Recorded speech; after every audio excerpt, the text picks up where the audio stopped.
সামুয়েলের প্রথম গ্রন্থ 1 অধ্যায় 24 থেকে 28 পদ।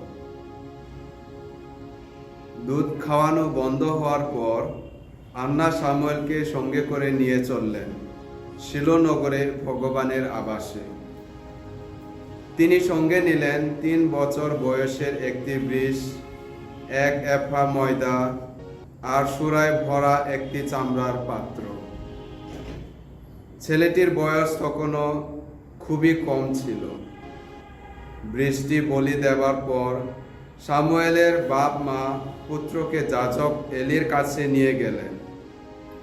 আন্না এলিকে বললেন, কিছু মনে করবেন না গুরুদেব, আপনার অস্তিত্বেরই দিব্যি দিয়ে বলছি, গুরুদেব, আমি সেই মেয়ে যে আপনার পাশে এইখানে দাঁড়িয়ে এক সময়ে ভগবানের কাছে প্রার্থনা করেছি।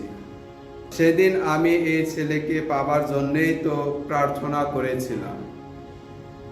তখন যা চেয়েছিলাম আমি, তা ভগবান আমাকে তো দিয়েছেন, আর আমিও এখন তাকে ভগবানের কাছে নিবেদন করছি।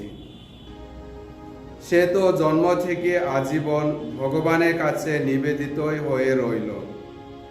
তারপর তারা সেখানে ভূমিষ্ঠ হয়ে ভগবানকে প্রণাম জানালেন। প্রভুর বাণী।